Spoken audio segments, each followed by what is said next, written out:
As I said, the Taliban does not want to share power. It wants to grab power. It doesn't believe in democracy or peace. There's little to suggest that they have changed. If anything, they've become bolder thanks to America's botched-up withdrawal. The US military has pulled out more than 90% of its soldiers and equipment.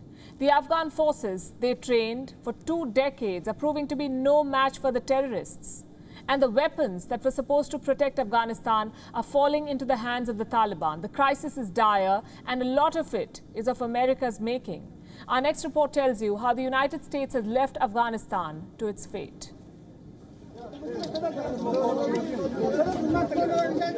It couldn't have been more humiliating for Afghanistan.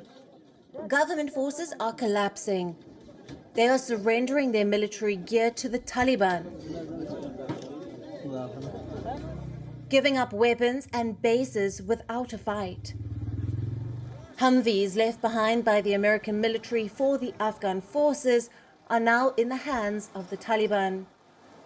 The terrorist group is now showing off its latest acquisitions on its propaganda channels. In contrast, the Afghan forces look helpless, left to fend for themselves after being abandoned by the American military. The troop pullout began on the 1st of May. Since then, the Taliban has ramped up its offensive and taken control of more than 100 districts.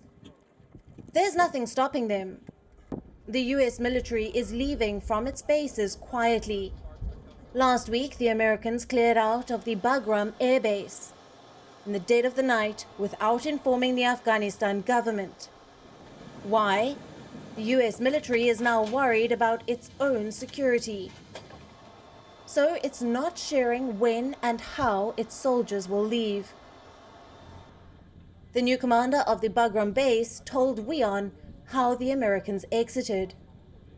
We had an initial plan and coordinate with him regarding deployment and taking security out of Bagram, which we completed on Thursday night.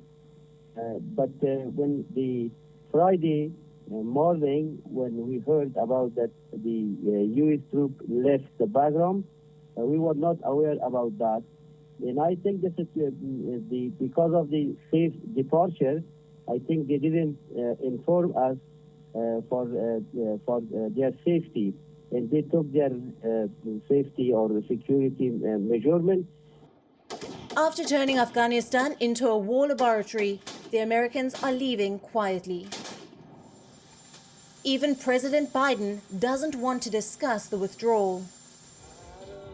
Ahead of the 4th of July celebrations, Joe Biden evaded questions on Afghanistan. I want to talk about happy things, man. I'm not going to answer any more questions on Afghanistan. Look, it's 4th of July.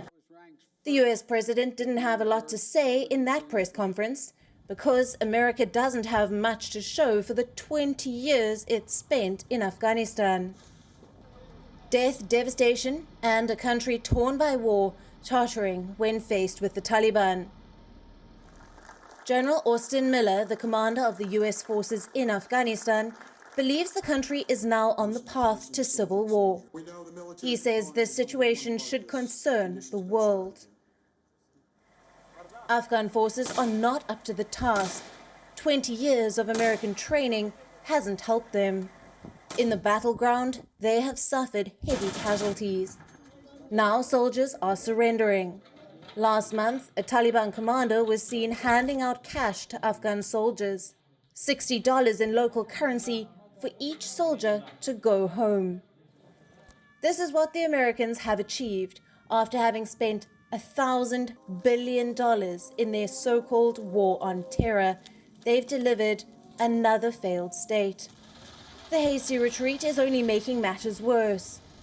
It's as if overnight the US has decided Afghanistan isn't their problem anymore.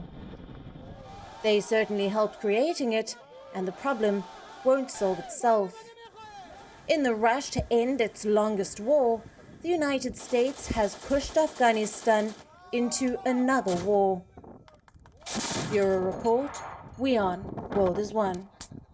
WION is now available in your country. Download the app now and get all the news on the move.